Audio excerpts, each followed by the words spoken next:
Hi guys, welcome to my Flosstube and obvious life update. It is Saturday morning, it's the 1st of March. I know I'm possibly even 3 or 4 days late for my normal video, and I'm so sorry I didn't post. We had unexpected journey and Cosmo's just arrived on my lap. He's still scabby. Here he is. Say hello, Cosmo. He still can't leave himself alone, but he's mostly hairy. He's mostly hairy at the moment. He's doing all right. Anyway, we'll deal with Cosmo sitting on my lap purring. I'll have to get rid of him in a minute because he's grim. But oh, he's purring. It's because I've been away for 2 nights. Oh, I've been away for 2 days, 1 night. Right. Anyway, so update. Richard is much more himself. He is still in hospital. I was trying to jiggle him along a little bit, you know, and I was like, I don't know why they've been holding us captive up in the Cumberland for so long. And we were sitting in an eye doctor's room with with an eye consultant man, very, very clever eye consultant man. And he said over his shoulder to me as he was looking at the scans of Richard's eyes, he went, "The reason they've been holding you hostage so long is because what he's had kills people." And I was like, okay, I'm going to stop that then. I'm going to stop going, I don't know why they were keeping us in hospital for so long. Yeah, the mortality rate for the encephalitis that Richard has had is still being treated for is really quite high. So basically they're holding him hostage in hospital to make sure the virus is clearing from his system and he doesn't have seizures. He didn't get to the point where he had seizures. Apparently if you reach the point where you have seizures, it's probably more life-changing than what we'll be dealing with. So he's okay, but still has very little vision. And by very little vision, I mean sometimes he says, oh, did it get darker in here? As opposed to, so the dark got darker, as opposed to, I can see everything in the room. He can't see anything in the room. Occasionally he can see the outline of his fingers, and that's about it. So last week, Tuesday, I want to say, Wednesday, yes, might have been Monday, I went to visit him, and he was, yes, it was Monday, and he was down in ophthalmology. You can go and find him there. And I was like, because I went to his room, and I was like, where is he? He's gone. Oh, he's down in ophthalmology, they said. So I went and found him, and he was just dumped there in a wheelie chair, and just blind. And because he'd been sleeping for 2.5 weeks, basically, he's got no energy. He's wasted away. He's lost 5.5 kilos, which is 13 pounds, and it's all muscle. It's all muscle wastage. His shoulders are all bony and his legs are all skinny. It's just muscle wastage from not being up and moving, of course. But then again, he was sleeping for 2.5 weeks. So yeah, obviously that's going to happen. So at least I was with him. And then they did all the scans. They did all the checks. We went through to see the consultant, and the consultant went, oh dear, this is really bad news. Basically, the virus got into his eyes, which apparently it doesn't usually do. This is apparently an unusual case, hence why we've been off to see specialists, because he's a very interesting case, it turns out. Yeah, that helps loads, thanks. So the consultant basically said, this is not good news. His eyes are ruined, basically. And then he got the surgeon through, who went, oh dear, right, I need to take some biopsies. So we had to wait until the end of clinic. Meanwhile, some lovely nurses actually found a room with like a gurney bed in it, because he was falling asleep in the wheelchair, like leaning against me, falling asleep, just couldn't, you know, he was so tired. So they found him somewhere he could lie down, and we waited until the end of clinic, and then the surgeon took some biopsies, and when he came out, his face told me what I needed to know, and he just said, I'm very sorry, the virus is very aggressive, which sounded hellish, actually. And they said, right, the thing we can do is we can do this really, it's a standard procedure, really, but not for what we're putting in. They needed to put the antiviral into his eyeballs, basically, and to flood the backs of his eyes, which were being attacked. And obviously your backs of your eyes, your retinas, are the bits that collect all the information and post it down the optic nerve.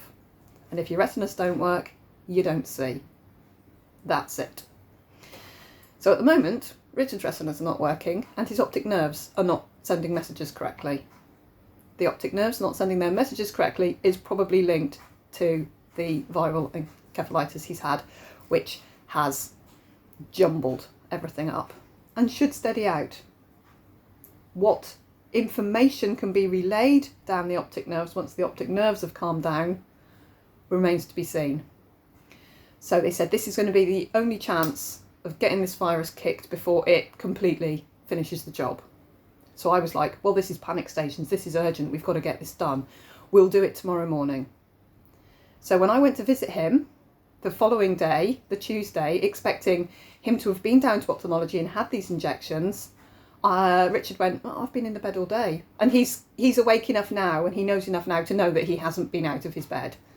You know, that he hasn't been down in the lift and been poked around with. And I was like, no, you should have been down, you should have gone downstairs and had your eyes really poked with again. No, definitely not.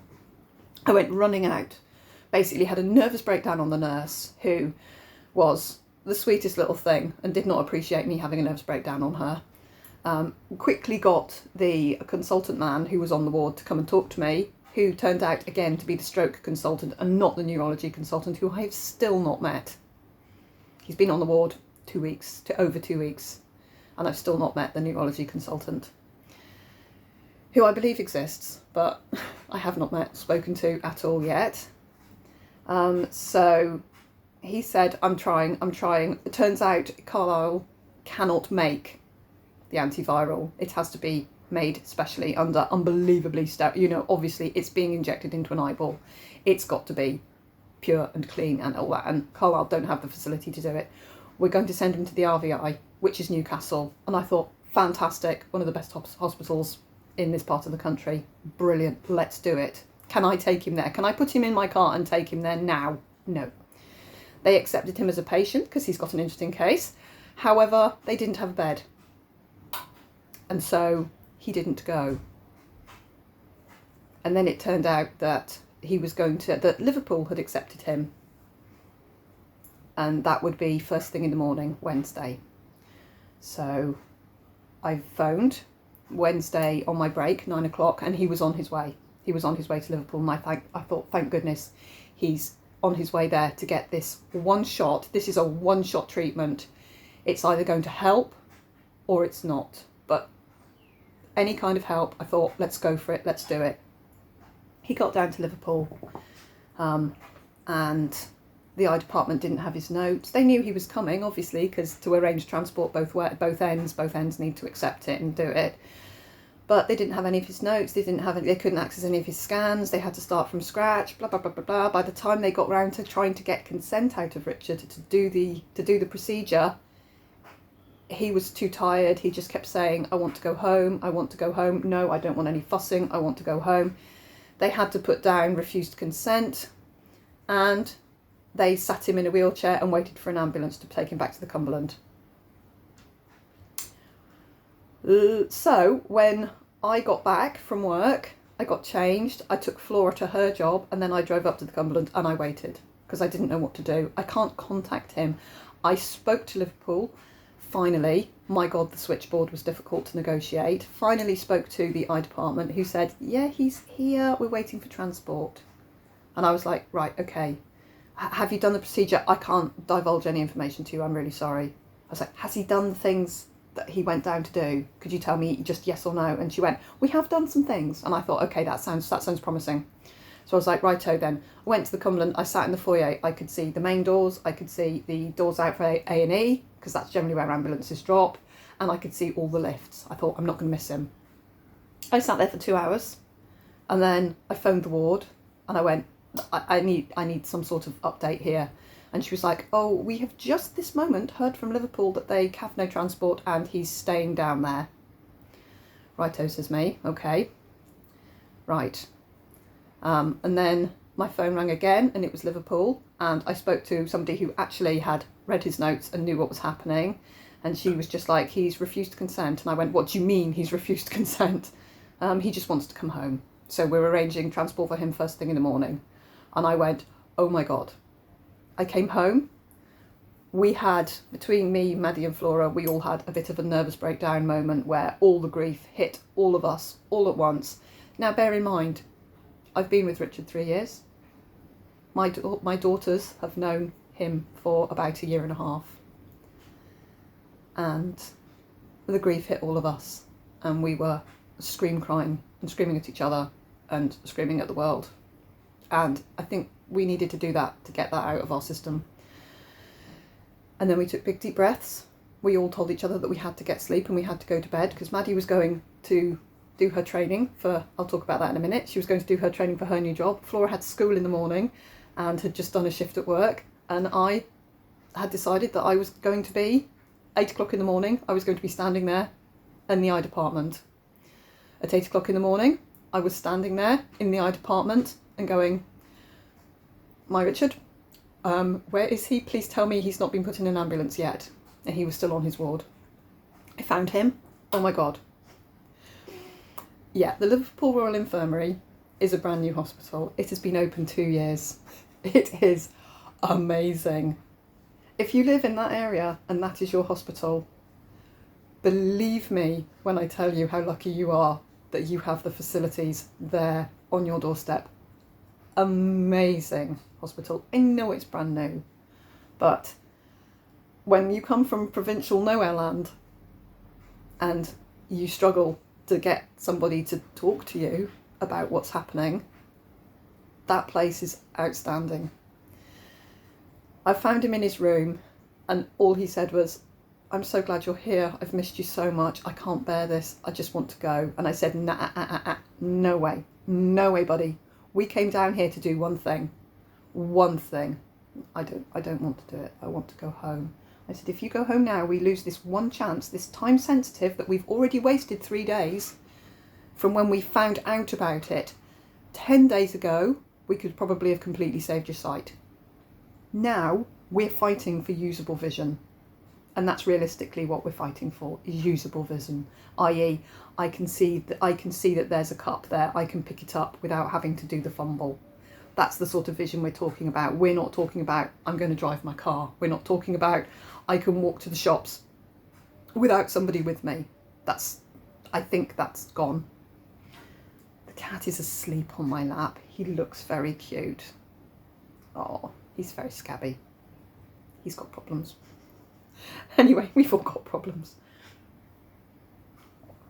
Oh, bless him. Everybody's at a loss at the moment. Anyway, I was like, no.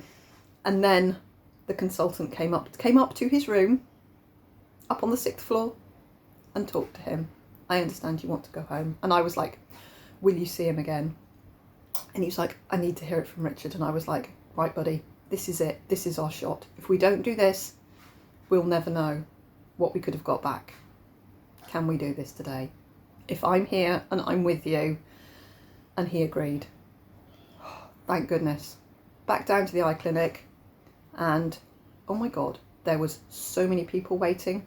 And this is the consultant in charge of the eye clinic today, brought Richard through, did all the tests on his eyes, had a look at them. He showed me it. He explained it to me. He didn't use words like destruction, dead, gone forever. He used words like inflammation and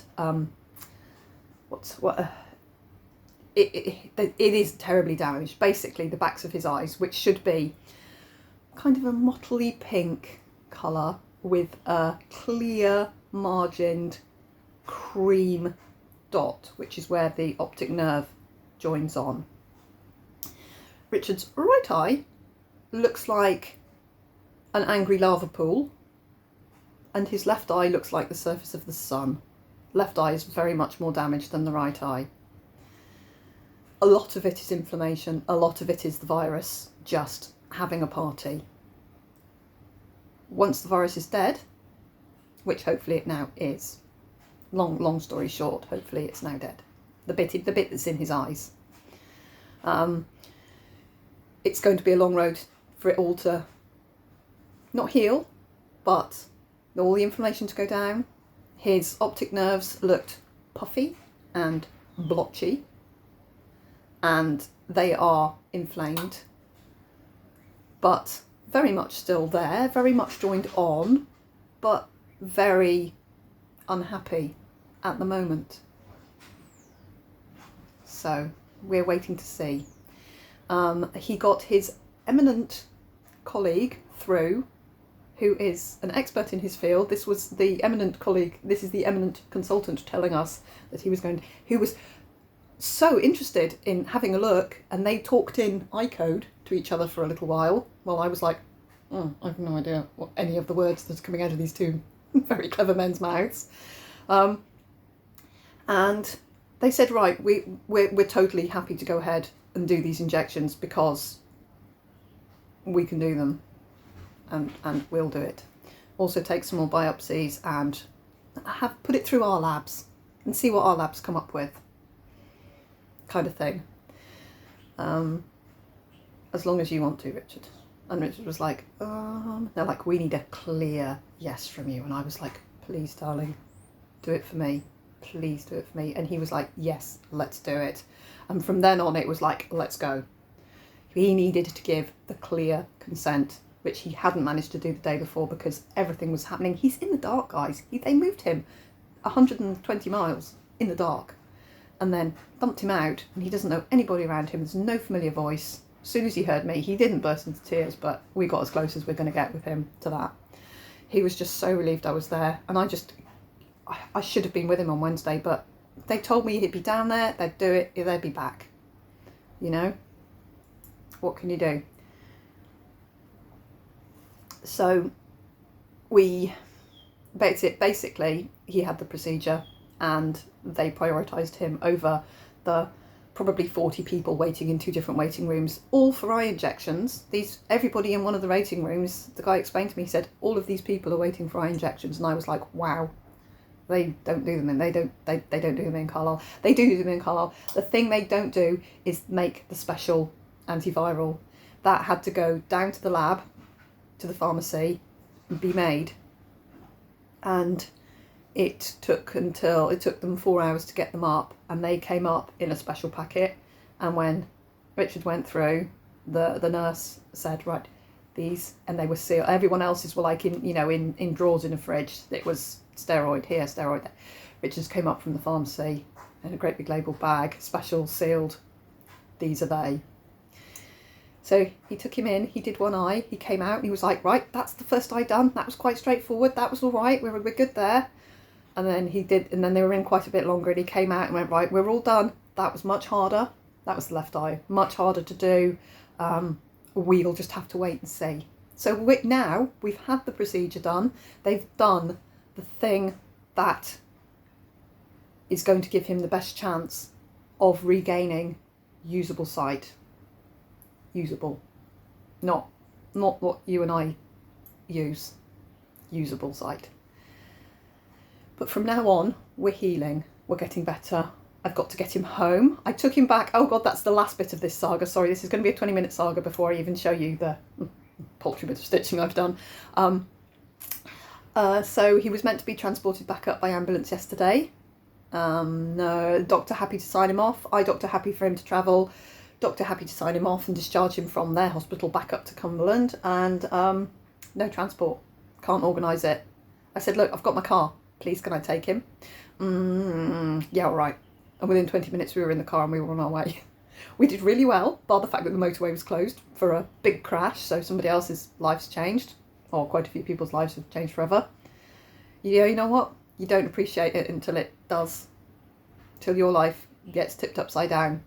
Just love your people, love them, and appreciate what you have between you, because when things do go tits up, which sometimes they do, whether you want them to or not, you need your people, and just tell your people that you love them. Oh, this cat is grim. I've got a grim scabby cat purring on my lap. He is kind of cute, but he's a bit grim. So I took him back to the Cumberland. Couldn't get a wheelie chair. So I said, right then, buddy, we're going to walk. Yeah, fine. He can walk, he's fine. He just can't see. So I got him out of the car, sat him in a chair and said, don't move. Just don't move. Be here when I get back. All right. Went and parked the car, came back. He was sitting there with his head down. I was like, come on then, let's go. And very quickly, we're going to get used to this. I just put my arm around him and I kind of steered him. And I'm like, it's confidence and trust. He's got to trust me that I'm not going to dump him into something, and the confidence that he can walk and not shuffle. And he walked. He didn't like take these tentative little shuffly steps that he's been doing because he's so doesn't know where his surroundings are. I had him. I couldn't have caught him if he fell, but I wasn't going to let him fall, if you see what I mean. And he's not wobbly. His balance is fine. He just can't see. So I got him. We walked to the lift. We went up in the lift. We walked onto the ward, and they were like, "You're back?" And I was like, "Well, yes, of course I brought him back." They were like, "Okay, we thought you were probably going to just take him home." I was like, "No, I'm a procedures person. We follow this through. That's what I am." So yeah, I took him back to hospital. Hopefully this week we will get the clearance to have him discharged. And from then on, we will be under occupational therapy and physical therapy, which are outpatient departments, which means I can have him home. So we're going to wait and see how many more days. He's been off the antivirals for a few days in Carlisle, but because Liverpool couldn't get any information on his case other than the medications he's been on, he had 3 big pouches of antiviral into him while we were down there. So he's had another good wallop of it. So I figure it can only help. And apparently for it to go to his eyes is very unusual and might just have been bad luck. Because when the virus, which we're not actually sure now, we were given an awful lot of questions. They were interested. They wanted to know where it had come from, because I think they phoned up and got the results of the biopsies, and I don't think it's an ordinary bog standard strain of the ordinary bog standard virus he's got. So they were very interested in how he could have got it, and I've had an idea, and I'm going to email them just to say, could it have been this? Let's just say they were very, very interested in the fact that we had snakes. And I said, well, he never touches the snakes. He doesn't really like them very much. He doesn't go near them. But then, in the middle of December, he changed the bulb in one of the snake's vivariums, and the bulb broke, and he cut himself. And as he cut himself and broke the bulb, he picked up the pieces out of the bottom of the vivarium, obviously, and made sure he'd picked up all the bits and bobs that were around with the finger that was bleeding. And apparently that's a very good way of getting virus into your system. So, and it didn't heal up very well. We didn't think anything of it. And all through January he wasn't quite himself. And then by early February he was very unwell. So I will email them with my thought. And I might be way off. I might be miles off. He might have had it in his system for two decades. But they were very interested in everything and asked an awful lot of questions, which was very strange. And, because we haven't had that in the last 3 weeks. It's just been, you've got this, we treat it with this. And we wait, kind of thing. So, yeah, anyway, that's my update on that. Hopefully this week I'm hoping I can get him home. I've had his car fixed because, of course, in the storm, Ewan? I don't know what it was called now. It was the E-storm that was really bad. We lost a ridge tile that broke his headlight on his car. That had to be done through insurance because, it was a very expensive headlight. So his car got delivered back yesterday. I had to try and explain to the lady that, no, I couldn't come and collect it because I was in Liverpool. And no, I wasn't on a jolly, I was in hospital. And she was like, oh, I'm so sorry. I'm like, yeah, so could you just drive it back? And like, my daughter's home, could you just give her the keys? Yeah, we can do that. That's fine. So the car's back and looking really nice. So there's that. So when I do go and get him from hospital, he had a rickety ride up the road yesterday in my little car. But hey ho, I got him home safe. And I bring him home in his car. Anyway, that's my update, guys. 25 minutes in, and I suppose I should show you some stitching. Now I've got Cosmo on my lap, fast asleep and purring, which is going to be very awkward because I need to show you some stitching. My treasure hunt bookshelf, in a way I have failed because I wanted to stitch on this every single day this year. The night I was in Liverpool, I left it at home. I picked up the bag from the night before. So I had with me 2 projects and my treasure hunt bookshelf wasn't one of them. So at least one day this year I will not have stitched on this, but I'm giving myself the free pass for that one. I really am. One, because I didn't know I was going to be staying, that they were going to let me stay. They let me stay with him in his room, but only because I asked to stay in his room. If I hadn't have stayed in the room with him, they were going to get me a hotel room. I was like, you what? They were like, oh, we'll get you a hotel room, the eye clinic will organise it. And I was like, I'd rather stay with him. I'd like to be with him. So I stayed in the room with him instead. But I mean, just how nice, literally how nice. How nice is that? Anyway, that's beside the point. So in the last week, I stitched even less. It's been a week. Last week I stitched 4,824 stitches. My treasure hunt bookshelf in the week, I've done more stitches since because obviously I'm into next week's stitching. I've done 935 stitches and I'm at about 32%. So I'm about right for the end of December at the moment. And it now looks like this. I might just post this video, you know guys, I might just put it up and post it because I don't really fancy editing too much today. Right, so it looks like this. I've put in 939 here, a few colours in here, and a few colours up here.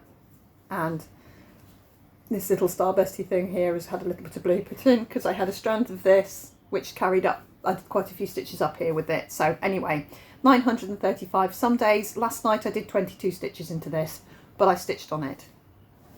And that was the goal, which I have failed at, but I'm giving myself a pass for that day because that day was very, very out of the ordinary. So treasure hunt bookshelf. Now for my whip go for February, I completed 2 of the 4 goals. And considering we were in hospital from the 6th and are still in hospital, I think that's not too bad. I have completed 5,080 stitches into Lavender and Lace's Summer Celtic Lady. And she now looks like this. And I am at the bottom of the pattern. So when I picked her up, she was about there. So I've done all of the dress here. And, oh Cosmo, don't claws out my knee, darling. So this is all filled in. And the petite treasure braid is in as well. There you go, you can see it now. And then I've come right to the bottom of her skirt and put in the very bottom bit, which is DMC, and the bottom corner of the pattern is in. That's there. And of course the skirt billows out over the corner of the pattern. But that's in, that's the bottom. And then we've got a little bit of the twiddly bit there is done. And then most of this, bar the beads, this is mostly filled by the beads. Siddy's out on the conservatory door there. He can just come through the cat flap. He'll come through the cat flap in a minute. Can you hear him scrapping at the door? He's such a dum-dum. He can come through the cat flap. So, Celtic Lady Summer is complete. Now, what number was she? Celtic Lady Summer was number 7. So I finished at number 7 and a number 8. So I've not got a giveaway, I'm afraid, yet. I still intend to finish my 2 that I've missed. So I stitched 1,710 stitches into her last week to finish my goal, 5,080. And she was number 7. So box number 7. It's a very pretty giveaway. When I finish my stitches in the Amazing Animal Kingdom, we'll give that one away. So I need to put £6 in there. So 1, 2, 3, 4, 5, 6. 6 English pound coins Oh, British pound coins. There we go. Into number 7 for my Celtic Lady finish. The other number 7, the Amazing Animal Kingdom, I have stitched on. I've started stitching on this a lot more now. I moved the Q-snap yesterday because I had finished all the stitches for the colours I'd got. I had three skeins. I had 317, 3799 and 823 I think with me, because I just grabbed a few skeins. They were in the bag which I picked up. So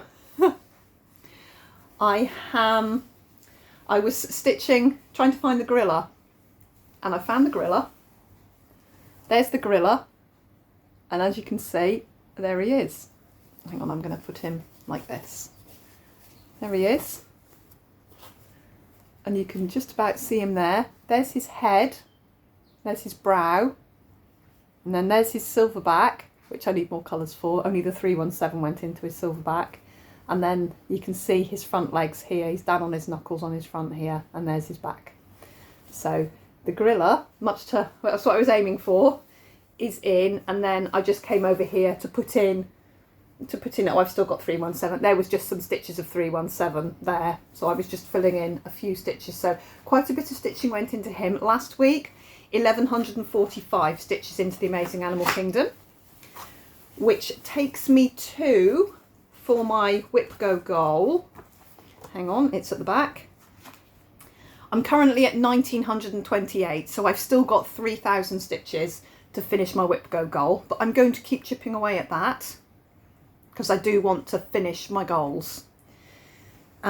We finished the Nutcracker before, showed you that one. That was a number 8, and the other number 8 is the Renato Parolin Four Seasons trees, which I've not touched. So at the end of the month, it looks like this, and it's only had 1300 of 5000 stitches put in. So when I sit down to this one, I'll be able to do massive amounts of this. I just got to pull it out and have a go and have a couple of days at him.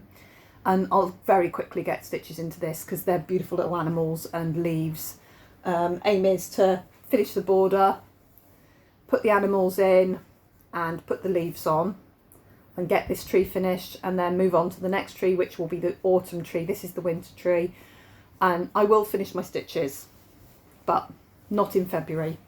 February has been exceptional, and going forwards now with our lives, we'll wait and see how things go. Okay, so that's those done. Otherwise, I can show you 324, which I've caught up with this morning. I am one day behind on 324, and it's the last one on this end here because I don't have the colour. It is coming in the post. I ordered yesterday from Wool Warehouse the extra colours I need for my Tiny Modernist Sal, and the one outstanding here that I don't have currently. And I think I checked the next line, and I think there's another one that's coming, because this is me helping out my master set. So this morning I put in this one, and this square here is March the 1st. So I'm up to date. I've put in all of these this morning, 200 and something stitches this morning. Doesn't count. So for last week, counts for next week's stitching. Last week I put in 232 stitches into 324. As you can see, mine's quite large. I am stitching it on 32 count, 2/2. So it's coming out quite a nice big size. So it's going to be that size square. So it's going to be a nice size, and so pretty, and so pretty, and I really like it. And I can put up cross stitch all over the house now, because realistically, Richard's never going to see it. So I can make the house look pretty for me, which means lots of cross stitch up on the walls. Because he was like, I do like it, but let's keep it quite. But if he can't see the walls, he didn't know what I put up on them. I'm not being cruel. I've told him I'm not going to tease him and take the mickey, and I'm not. But we're learning to do. We're going to have to learn to deal with what we've got. So there will be a good dollop of humour in it for us, I think, as we find our way. Now, Tiny Modernist Sal. Yes, I started it. Yes, I'm loving it. For the week, I put in 844 stitches. There's more than that in now because obviously we're a few days in. This is the other piece I had with me. So I started in the middle. I've stitched the unicorn, which Adelaide's doing hers, and she stitched everything around the unicorn. I started in the middle with the unicorn, so ours looks very different. I'm just going to go over the side and do the mushroom that she's done and is querying her colours. And you know what, Adelaide, if you want to change your colours up, change your colours up. It's up to you, entirely up to you. Oh, and if you watch my video, because I'm probably not going to comment on yours because I'm hopeless at commenting, very good for Bella Filipina, Krynic, painful, petite treasure braids. If you go, I'm just talking to you, Adelaide, now, hi, to Arts and Designs website. They're just based up the road from me, but the website's really good. They kit the Bella Filipina. So if you go to the pattern, they list all the things you can need, that you can buy. You can buy all the supplies. It will give you the colours. Because when I kitted up Aphrodite, I bought the bead pack and I bought the petite treasure braids at the same time as the pattern. And I just bought the ones they suggested. And it wasn't until I looked at the pattern did I realise the pattern called for Krynic, but they had already converted them. So they listed the ones I needed and I bought them. And then I realised that the pattern said Krynic and I was like, oh, they've done it for me. That's marvellous. So Arts and Designs, just Google it. They're just a little cross stitch outfit up in Dumfries and Galloway. And it will give you at least the numbers. And then if you can source them locally, fantastic. But it should help with the conversion. But petite treasure braid is essentially the same, and I don't mind stitching with it. It's okay, you know. I've put in all the gold on my Celtic Lady as petite treasure braid. I finished a whole card. I've got 4 cards of this. This came with my kit up, but I've got it here to show. They come on these cards, but it's really fine, especially if you're using 2 strands. I use one length and fold it in half. It doesn't do the bunchy fluffy thing that Krynic sometimes does. So I actually think I prefer it. But they might do the conversion for you, that's what I'm saying. So that you don't have to hunt around and try and use your eye on a computer screen. They've kind of said, I've got this here, this is the nearest match. We'll list this on the website, sort of thing. Go on, can you go, Cosmo? Thank you. Anyway, so I am here. Here's where I am. On my piece of elemental, it's 36 count, and I'm doing it 2 strands. 36 count, I usually do 1 strand of silk. Yeah, this is not silk, this is DMC. So I'm going to bring them up nice and close and show you. Ooh, I do need something behind it. Let's have a credit card bill, because that's always fun. There we go. That's where I am. So I've done my unicorn. Colour missing in his hair, colour missing on these flowers. Yeah, it's because I don't have them, they're coming on the way. And there are some beads. My idea for this is to do the white bead, to do the white greenhouse frame in white beads. There are the beads. I am happy with these beads.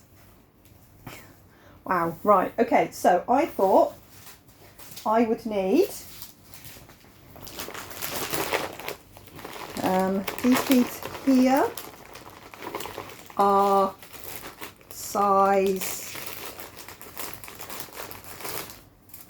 8. Size 8 seed beads here. I thought I would need size 11 seed beads. So I bought white frosted size 11 seed beads. I started using these, and within 3 beads I realised these were huge. They're tiny, that these were huge. So I bought size 15. These are microscopic. So look, where is he? Let me get some out there. Look at the size of these tiddly tiny little beads compared to the normal seed beads and the big boys here. So size 15, which they must be petites. They have to be the smallest little beads. These will go on the 36 count, which is 18 count, isn't it? Yeah, these are the ones. So look at the size of them. They are tiddly tiny. So I've got some in here, and they're fitting on their boxes. So I'm really happy with them. These little tiny size 15 beads, I'm really happy with them. And oh, Sid is doing my boxing. Sid, go through the cat flap. There is a cat flap. Use the cat flap. He's just looking at me as if going, well, you're there. Let me in. There is a cat flap. Literally, turn left 1 metre and he can come through the cat flap. That cat, honestly. So I didn't want to put the beads all on because I don't know how far I'm going to have to move the Q-snap, and I don't want to crush beads in a cat flap. He's making my brain go wrong. I don't want to crush beads in the Q-snap clamps. So I just put in a few just to double check that they were indeed the right size, and they are. And then when I've got the side of it, I'll see how much I need to move it. I think I'll need to move it a bit, but it might be enough that I can bead the inside. The next part comes out today, I think. So I'm really happy with it. I love it. It's so cute. It's so cute. It's just what I needed, a little bit, something fun to stitch. I am missing 5 colours at the moment. They're all in here, pulled. If I had a spare, I put it in. Otherwise, I just pulled them out of my master set. And there we go. Yeah, there was 3. I was missing 3. 2 I found. Missing 3, and then there's 2 coming for my 324, which I did not have anywhere. And I did spend a couple of hours in the week sorting out my DMC, going through my master set, going through my doubles bag, and anything that was in my doubles bag that I didn't have one in my master set, I've left out to bobbinate to put in my master set, and then anything that was a double has gone back in the bag. So now I know that if it isn't in my master set, I don't have it. Because I was like looking here and then looking in my doubles bag and then looking in that box and looking in this box. I've put one of everything I have in my DMC master set. So if it isn't in there, I haven't got it. Well, if it isn't in there or currently in here, I haven't got it. Because everything else belongs elsewhere, if you see what I mean. So that's my tiny modernist sal. I'm still chuntering over my long dog thing. I have also, coming from Wool Warehouse with my few DMCs, is a spool of sulky, which I am really hoping is purple enough to go with this. So my fabric. This is what I wanted, and I couldn't get it in 18 count Ada. So I got the Aqua Swirl from Lakeside Needlecraft, which was very pale, like baby pastel pale, which wasn't what I wanted. So yes, I bought a fancy Fabric Flair fabric and I've dyed it. And it is eye-popping turquoise. There is my piece of Fabric Flair in now eye-popping turquoise, which I love. It's so bright. It's so bright. The purple and the turquoise, and they're quite matched on the mottle actually, because this purple has quite a nice it's quite a nice mottle to it, and my turquoise has some mottling. Some of it is very turquoise. You know what I did? I put it in, I dyed it quite pale. I dyed it kind of that colour all over, and then I put it in a tub, and I squirted the dye. I scrunched it and I squirted the dye on it, and then I went visiting Richard and I was out for 7 hours. And when I got in, I was like, oh my god, it's been sitting in that dye the whole time. So it's much brighter than I was intending it to be. Basically, long story short, it's a lot brighter. I also threw in the Hankov Dinky Dye Silk, which is still beautifully variegated. Yeah, they've taken up the colour differently. obviously I have one slightly green tone and my fabric is very turquoise. Sid's managed to come in through the cat flap. Well done, Sid. He's managed it. He was just being a cat. So I can't find this colour in sulky. I'm going to pop to the fabric shop that I found, that my mum found, the fabric shop Superior Fabrics in Carlisle, and see if they've got a spool of 12 weight in anything approaching this colour. If they have, and my sulky turns out to be the right colour, I'll wait for my sulky to arrive first. We're going sulky and 12 weight. Don't scratch Cosmo right next to me, that's very bad. Don't do it. We'll see. We'll just wait and see. This looks quite wishy-washy to me now. I've got that. Wow, it's so bright. It's so bright. And the beads are now a bit green. And yeah, I'm still ruminating on it, but I don't need to start anything immediately.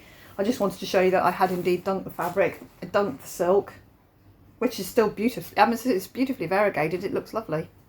And there's the one that I bought that was wrong. So, okay. So I also I ordered some other beads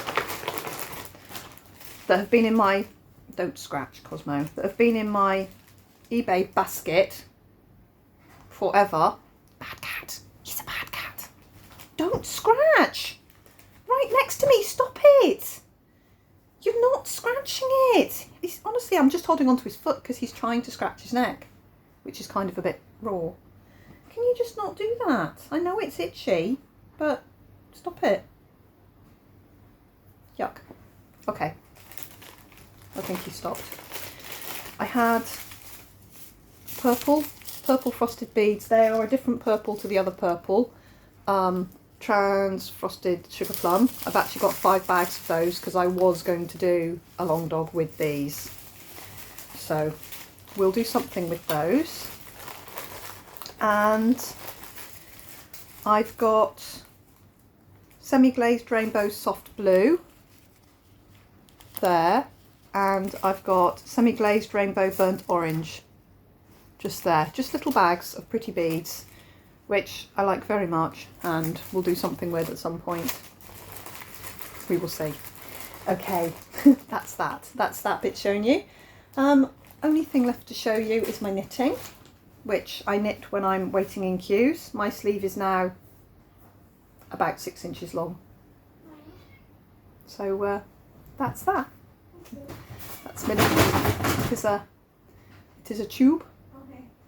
And it's about 6 inches long, of the alpaca going round and round and round. I just keep that with me because it takes up no room. Fits in my back pocket, turns out. Easy peasy. The only thing left to show you is WIPGO for March, and I have not looked, so we're going to find out together. The numbers are 9 and 24. So I'll take out 9 and I'll take out 24 and we'll see what we've got. Oh, I can't get 24 out. Okay, oh my goodness. I'm really happy. Okay, 24. Pointed fifth. Yes. 4.9 thousand stitches. So 4,900 stitches into the pointed fifth. And the other 24 is to finish 3 of those bugs. So, there we go. That's a March challenge. And then the other 2 are... Oh, I've got a good month.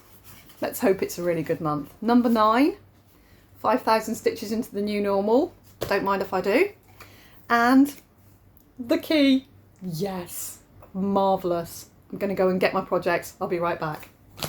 Oh, I'm so happy with March. March looks good. Give or take the fact that I've still got to finish 2 from February, but you know, February was weird. Right, got stuff. This project bag thing is amazing. Don't know why I didn't think of it before. The key. My favourite, let's be honest. So that's that half. That's that half.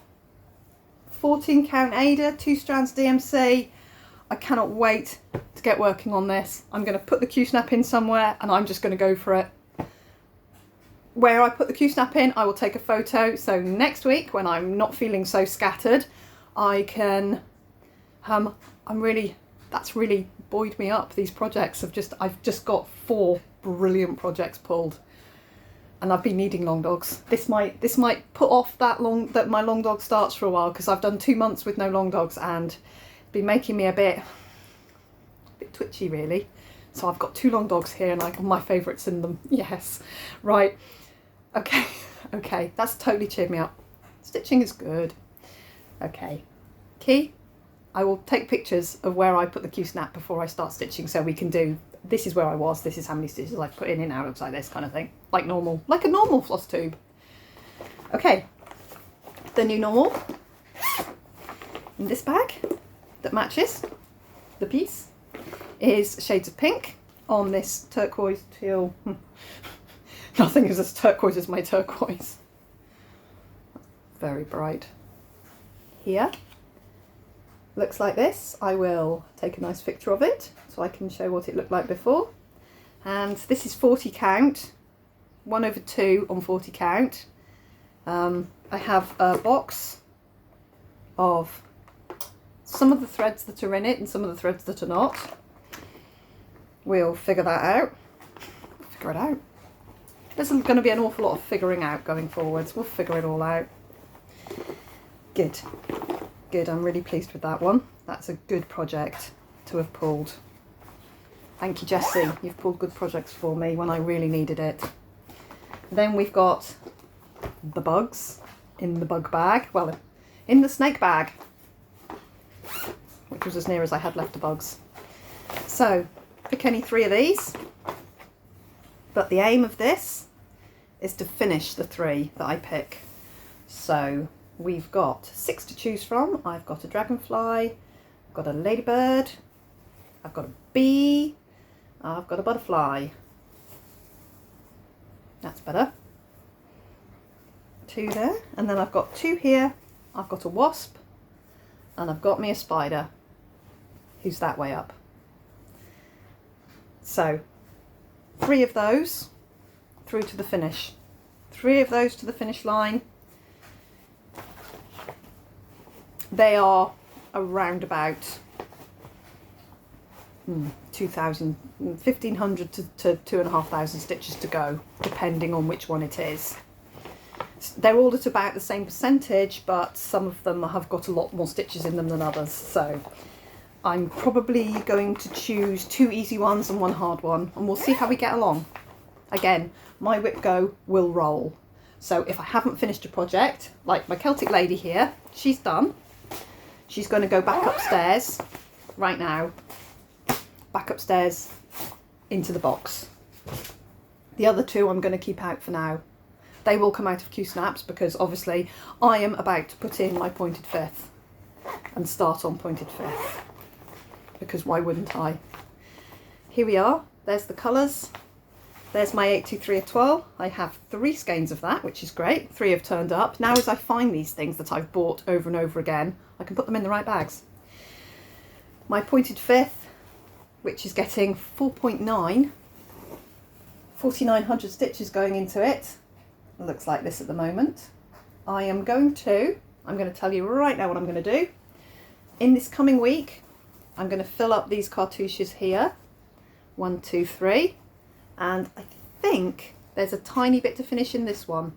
So if there is, I'll finish this. Yeah, that looks too plain. That looks too plain for Jules. Yeah, definitely. There's something up here, obviously. I'll finish this one. 1, 2, 3. That's going to be my first job on this one. And then we're going down for colour.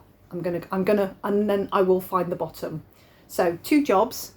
I have 2 jobs on my pointed 5th. In the next 4,900 stitches, I'm going to fill up these and that one, And then I am going to find the bottom corner, which I really hope is going to be about there. If I have counted correctly and measured my fabric correctly, I should stop about here. So I'm not even going to put that in its bag because I'm going to be stitching on that as this video uploads. So I've got 4 glorious projects. Nancy New has come downstairs and has just sat on my pieces of cardboard because I need to update my book. Book went haywire for 2 days there because I wasn't home. However, I can now turn the page. This is March's page. Not started March's page. Haven't even started writing up March's page. Here is February's page. Total for the month, 18,282. 18,000. Total for January was 36,000. And all goals in January were completed, all shiny starry happies. And then in this month, obviously much less filled in, and that one's complete, that one's complete. Still got these 2 to work on. You have my heart Valentine's piece from Hands On Design. I started and finished. Not fully finished because we were 10 days into hospital by then. And there is the day I did not stitch on the treasure hunt bookshelf. But I give myself my pass for that. And my stitches in the day. So there were, you can see the first 6 days of the first 5 days there.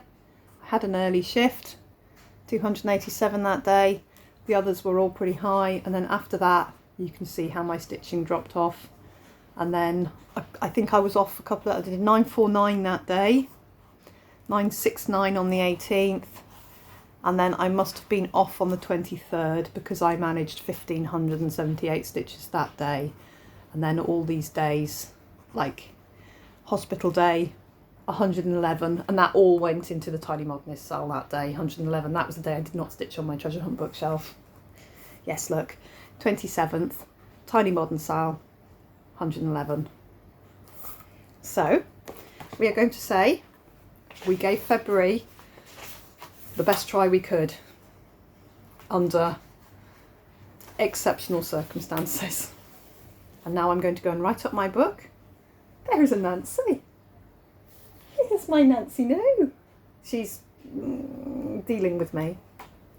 She has started dealing with me. She started sleeping on me at night. It's taken nearly a month for her to start sleeping on me at night. Hello, baby. Boop. Nancy boops. She's the only cat I've ever come across that voluntarily boops. She always boops. So I've got Nancy there in the sunshine. I've got Cosmo there in the sunshine. And now sits in the living room. And we're going to get some laundry on. And I am working 1 till 10 today.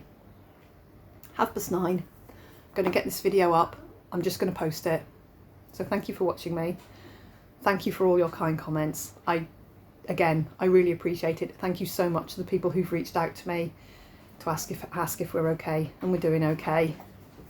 And the answer is this here. The new normal. We will be adjusting to a new normal, and we will deal with everything that comes along because he's alive, and we've got each other, and we've got everything else that we've got going on, and it's all going to be okay. And he's so chill about it. He's so chill, unbelievably calm. I would not be. I would be sedated permanently, I think, because I know I couldn't cope. But he's just like, we've got to get on with this. And he's right, we have. And we'll see how it goes. All I can tell you is that the very clever consultant people we saw didn't say it was forever and permanent. They just said, we have to wait and see how much usable site there is left. And that's what we're going to do. We're just going to wait and see. Right guys, I will be back, hopefully on the right day, so it should be Wednesday, bear in mind it's Saturday, with the week's update. I will see you then. Thank you so much guys. Bye bye.